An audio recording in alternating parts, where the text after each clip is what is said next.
प्रिय विद्यार्थियों, तथ्य संकलन की प्रमुख प्रविधियों में जो मुख्य प्रविधि हैं जैसे कि अवलोकन, अनुसूची, प्रश्नावली, इनके बारे में हम लोग पहले पढ़ चुके हैं। अनुसूची और प्रश्नावली इसमें थोड़ा सा कन्फ्यूजन रहता है। आज हम जिस तथ्य संकलन की प्रविधि की बात करेंगे वो है प्रश्नावली। अनुसूची और प्रश्नावली ये दो प्रविधियां हैं, उनमें क्या बेसिक अंतर होता है? दोनों में ही प्रश्न लिखे जाते हैं और दोनों में ही आंसर दिए जाते हैं। तो जो बेसिक अंतर है अनुसूची और प्रश्नावली में, अनुसूची में आंसर साथ में दिए जाते हैं और जो उत्तरदाता होता है और जो इन्वेस्टिगेटर होता है, इन्वेस्टिगेटर उत्तरदाता से पूछ कर प्रश्न भरता है। क्योंकि कई बार ऐसा होता है कि अनुसूची जिनसे भरवाई जाती है वो इतने लिटरेट नहीं होते हैं, तो उनके सामने कई बार ऑप्शन भी होते हैं, तो ऑप्शंस पर वो टिक कर लेता है और उत्तर उनसे भरकर लिख लेता है। बेसिक अंतर दोनों का यही होता है। प्रश्नावली जो होती है उसमें, प्रश्नावली की परिभाषा की अगर अपन बात करते हैं तो प्रश्नावली प्रश्नों की एक संरचित श्रृंखला है जिसमें कि क्रमबद्ध रूप से प्रश्न लिखे हुए होते हैं। जब भी हम किसी भी विषय का चुनाव करते हैं रिसर्च करने के लिए, तो सबसे पहले तथ्य संकलन की जो बहुत सारी प्रविधियां जैसे कि अवलोकन के बारे में या अनुसूची के बारे में या केस स्टडी मेथड के बारे में या निदर्शन पद्धति के बारे में जब हम तथ्य संकलित करते हैं तो वहां पर सबसे बड़ी समस्या होती है कि हम किस प्रकार, अगर साक्षात्कार किया तो हम उससे बातचीत करके प्रश्नों को पूछते हैं और आंसर नोट डाउन करते रहते हैं। यहाँ पर इसका दूसरा नाम इसको क्या बोलते हैं? इसको डाक प्रश्नावली भी बोलते हैं। क्योंकि अगर मान लीजिए अनुसूची है तो अनुसूची का प्रयोग क्या करते हैं कि उसके लिए हमारा सैंपल जो है वो छोटा होना चाहिए। जो प्रश्नावली के साथ सबसे बड़ा प्लस पॉइंट क्या है, इसको डाक प्रश्नावली इसलिए भी बोला जाता है क्योंकि इसमें हम जो है वो जो हमारा सैंपल होता है वो सैंपल बहुत बड़ा भी हो सकता है और जो हमारे रेस्पोंडेंट्स हैं वो हमारे दूर दूर पर रहने वाले भी हो सकते हैं। तो यहाँ पर तो अगर व्यक्तिगत संपर्क करना पड़ेगा, मान लीजिए इंटरव्यू मेथड है या अवलोकन पद्धति है, तो आप कितने लोगों को देख सकते हो।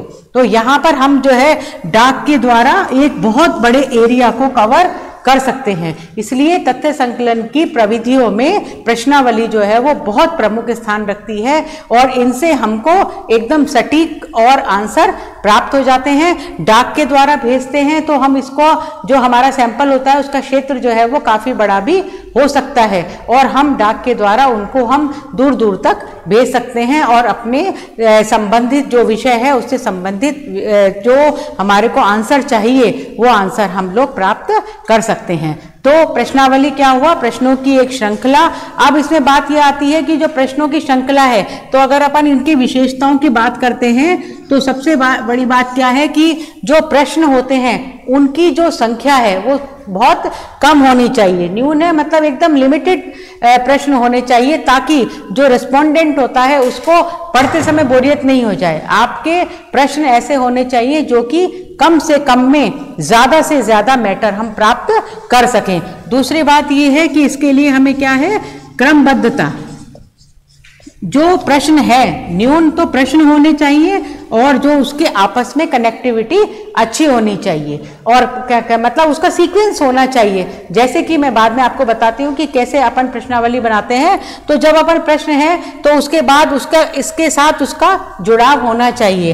तीसरी बात आ जाती है कि वो अर्थपूर्ण भी होना चाहिए। उसका प्रश्न ऐसा होना चाहिए जो कि जो रेस्पोंडेंट है उसको प्रश्न पढ़ते ही समझ में आ जाए कि हम लोग उसका क्या आंसर चाहते हैं, हम लोग क्या आंसर उससे चाहते हैं। तो इसलिए ये नहीं हो कि इररिलेवेंट आपके पास बहुत सारे प्रश्नों को बना के आपने 100 प्रश्न बना दिए, लेकिन 100 प्रश्नों के बाद भी आपका आंसर ही नहीं आता है और आप उस रेलेवेंट इंफॉर्मेशन को अगर आप प्राप्त ही नहीं कर पाते हो तो उससे आपकी अच्छी प्रश्नावली वो नहीं बन जाएगी। इसलिए प्रश्नावली बनाने के लिए लिमिटेड क्वेश्चंस होने चाहिए, उनका सीक्वेंस अच्छा होना चाहिए, उसका वो मीनिंगफुल होनी चाहिए कि वो जो है वो आपस में जैसे ही हमारे को सामने उस उत्तरदाता के पास प्रश्नावली आए तो वो उसका उत्तर सही प्रकार से दे दे। और सबसे बड़ी बात है कि जो प्रश्न होने चाहिए वो रेलेवेंट होने चाहिए, इररिलेवेंट प्रश्न बिल्कुल भी नहीं होने चाहिए। तो ये तो हुआ कि प्रश्नावली क्या होती है और प्रश्नावली की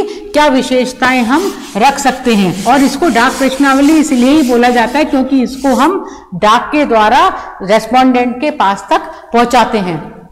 प्रश्नावली के अगर अपन प्रकार की बात करते हैं तो प्रश्नावली जो है कितने प्रकार की हो सकती है। तो पहला प्रकार जो आमतौर पर स्ट्रक्चर्ड जो होता है, संरचित प्रश्नावली। जो स्ट्रक्चर्ड प्रश्नावली होती है, जो संरचित प्रश्नावली होती है, वो पहले से ही जो आपका इन्वेस्टिगेटर है उसके दिमाग में पूरा जो विषय से संबंधित और प्रश्न से संबंधित पूरा सब कुछ एकदम सीक्वेंस से निश्चित होता है और उसी सीक्वेंस में वो संरचित प्रश्नावली में प्रश्नों को उतार देता है और बना देता है और आगे भेज देता है। इसमें वो कोई भी हेरफेर या बदलाव नहीं कर सकता। दूसरी जो नॉन स्ट्रक्चर्ड होती है,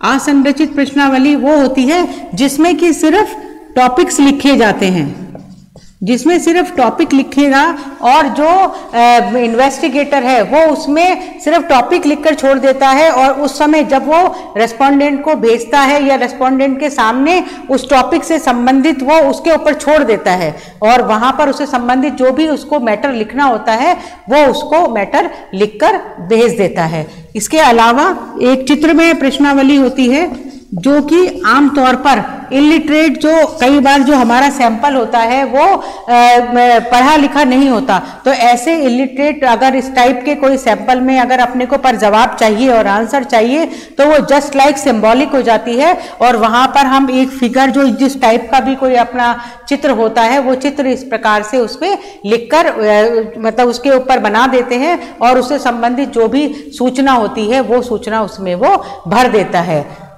अगला आ जाता है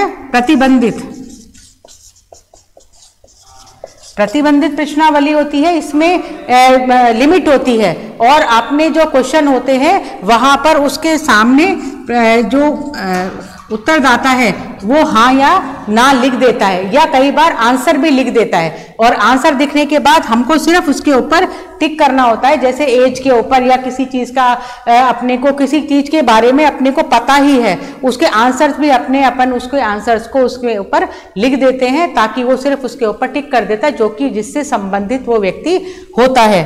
और अप्रतिबंधित अगली हो जाती है।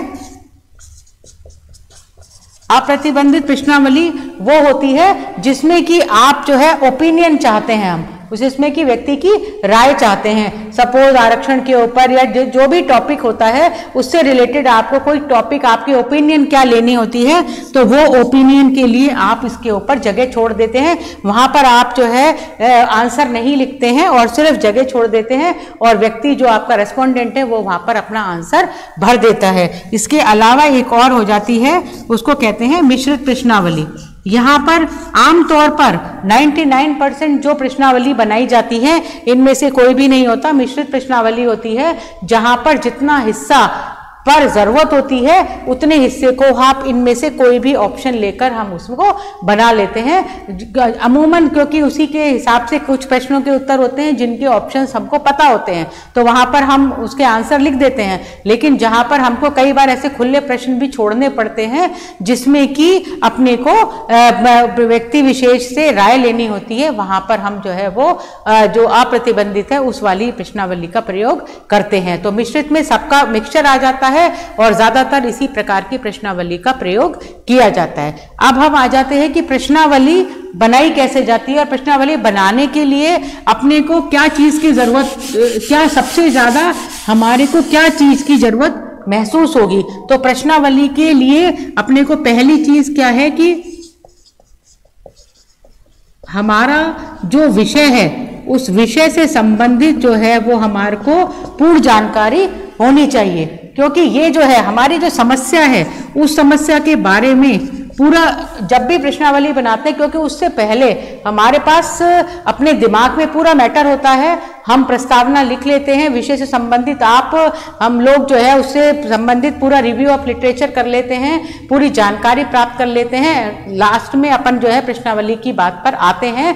तो उस दोनों स्टेज जब अपन पार कर लेते हैं तो वहां पर हमको पूरी जानकारी इससे संबंधित, विषय से संबंधित हो जाती है, तब हम एक अच्छी प्रश्नावली को बना पाते हैं। तो इसलिए विषय से संबंधित पूरी जानकारी प्राप्त करें और जो हमारा उत्तरदाता है, रेस्पोंडेंट जो है, उसके बारे में भी पूरी जानकारी प्राप्त करें, उससे संपर्क भी कर सकते हैं, उसके बारे में पूरी जानकारी, क्योंकि जिसको आप प्रश्नावली भेज रहे हो उसको भी तो पूरी जानकारी, उसके संबंधित आपको जानकारी होनी तो चाहिए कि हम लोग जो है जिससे अपन आंसर मंगा रहे हैं वो उस आंसर को देने लायक है भी कि नहीं। तो इसलिए समस्या के बारे में पहले अपन पूरी थॉरो इंफॉर्मेशन प्राप्त कर लें एंड देन फिर जो है उत्तरदाता से अपन उसके बारे में भी जानकारी कर लें जिसको अपन भेज रहे हैं, ताकि एक रेलेवेंट व्यक्ति के पास जो है वो हमारा जो प्रश्नावली जाए और उससे हमको सही आंसर मिल सके। दूसरा क्या है, जो दूसरा पॉइंट इसके बाद प्रश्नावली बनाते समय आता है कि जो प्रश्नों का जब हम निर्माण करते हैं तो वही बात जो मैंने आपको बताई थी कि जो प्रश्नावली बनाते समय जो विशेषताएं हैं, तो प्रश्नों का निर्माण के ऊपर, क्योंकि सारा जो बेस जो है वो प्रश्नों के ऊपर ही रहता है, क्योंकि उसी से ही तो हमको हमारा जो प्रॉब्लम है उससे संबंधित तथ्य जो है वो संकलित होंगे। तो प्रश्न कैसे होने चाहिए, प्रश्न जो जैसे मैंने बताया कम में ही ज्यादा आंसर आना चाहिए। तो हमारे प्रश्न मान लीजिए अपने को कैसे बनाएंगे, तो प्रश्नों के लिए सबसे पहले तो शुरुआत में हम जो है जो आपका उत्तरदाता है उसका नाम वगैरह और उसका शिक्षा, उसका शैक्षिक पूरा या वो उसके लिए जहाँ पर उस जो स्थान है वो सबकी पूरी जानकारी, आप उसका जो टेलीफोन नंबर, ये सारी चीज़ों का ये उसकी बेसिक इंफॉर्मेशन हम इस जो क्वेश्चनियर होता है उसके सबसे पहले प्राप्त कर लेते हैं। उसके बाद अपन विषय के ऊपर आते हैं और विषय से संबंधित जो है जो भी हमारे क्वेश्चन होते हैं उनको हम लिख देते हैं। उसमें आप जो है प्रतिबंधित या संरचित इस प्रकार की प्रश्नावली वाले ऑप्शंस को ले सकते हैं और बाद में अपन उसमें जो कुछ, क्योंकि पर्टिकुलर टॉपिक में कुछ तो आंसर हमारे दिमाग में खुद ही होते हैं, तो वहां पर तो अपन ने संरचित वाला ले लिया या प्रतिबंधित ले लिया, लेकिन कुछ ऐसे भी है कि जिसमें कि अपन को दूसरे की राय भी लेनी है। यहाँ पर अपन मिश्रित वाली लेकर खुले प्रश्न भी, जिसमें कि वो उससे संबंधित वो क्या व्यू रखता है उससे भी हमारा जो है वो सैंपल का अर्थ निकलता है और उससे भी हमको एक सटीक अर्थ प्राप्त होता है। तो इस प्रकार के करके प्रश्नावली बनाते समय दूसरे में प्रश्न ऐसे होने चाहिए जो रेलेवेंट हो, प्रश्न ऐसे होने चाहिए जो कि उससे संबंधित हमको सूचना प्राप्त कर सके। अब तीसरी बात क्या आएगी कि जो प्रश्नावली का जो बाह्य स्ट्रक्चर है वो कैसा होना चाहिए। तो बाह्य स्ट्रक्चर के लिए जो सबसे पहले तो अपने को उसका जिस कागज का अपन प्रयोग कर रहे हैं ये उसका आउटर स्पेस है, जो आउटर क्या चीज रहेगी, तो उसका अपन किस मटेरियल के कागज का प्रयोग कर रहे हैं। दूसरा, उसके अंदर जो मार्जिन कितना छोड़ेंगे, कहाँ से आप प्रश्न प्राप्त करेंगे, आपका जो है उसका प्रिंटिंग कैसा होना चाहिए, ये चीज देखेंगे। सिर्फ कागज दिखने से नहीं, दिखने में भी उसका व्यू अच्छा होना चाहिए, क्योंकि जो कंटेंट वाला पार्ट है वो तो प्रश्नों में आ गया, लेकिन उसके बाद जब वो जैसे ही रेस्पोंडेंट है वो अपना वो देखता है, उसको वो प्रश्नावली को खोलकर देखेगा तो वो चीज़ भी उसकी अच्छी होनी चाहिए। तो इसलिए उसका कागज अच्छा होना चाहिए, उसका प्रिंटिंग अच्छा होना चाहिए, उसमें मार्जिन छोड़कर और जितना स्पेस उसके लिए ओपन स्पेस जहाँ पर कि उसकी राय लेनी है वो स्पेस भी प्रॉपर होना चाहिए, ताकि वो उससे संबंधित सूचना दे सके। तो ये आपने देख लिया उसका आउटर तीनों जो अपने को बनानी है। अब एट लास्ट ये वाली चीज आ जाती है कि जब अपन उसको भेज रहे हैं प्रश्नावली को, तो जो उसका एनवलप आएगा उस एनवलप के ऊपर भेजते समय एनवलप के ऊपर बाकायदा रेस्पोंडेंट का पूरा नाम होना चाहिए और देन साइड में उसके अंदर एक और लिफाफा डालकर भेजेंगे, ताकि उसके अंदर वो जो है वो अपना, जब वो प्रश्न अपना एड्रेस लिखकर एक लिफाफा डालें ताकि उसके अंदर वो अपना आंसर भर के उस चीज को वापस हमको रिटर्न टाइम से कर सके। और उसके लिए एक और चीज है कि जब अपन उससे रिटर्न लिफाफा मांगते हैं तो उसके बीच में अपन को थोड़ा फॉलो अप भी करना चाहिए और अपन फॉलो अप करके उससे टेलीफोन के माध्यम से संपर्क कर सकते हैं और उससे संपर्क करके उसको याद दिला सकते हैं कि आपके पास मैंने एक क्वेश्चनएयर भेजा है, आप टाइमली उसको प्लीज भर के, तो परस्यू करना पड़ता है। ये एक ऐसा है कि आपको एकदम मात्र भेज देने मात्र से नहीं है, फिर भी कई बार ऐसा होता है बड़ा मुश्किल है, तो इसलिए उस समय अपने को उसको फॉलोअप करना पड़ेगा। फॉलोअप करके उसको वापस उससे बातचीत करके अपने को ज्यादा से ज्यादा प्रश्नावली को भरवाकर मंगवाना पड़ता है। तो जितना अपन सैंपल भेजते हैं उसमें से अगर अपने पास 75% भी वापस आ जाता है तो अपन को अच्छा एक मैटर मिल जाता है। तो मैं समझती हूँ कि आपको समझ में आ गया होगा। Thank you very much.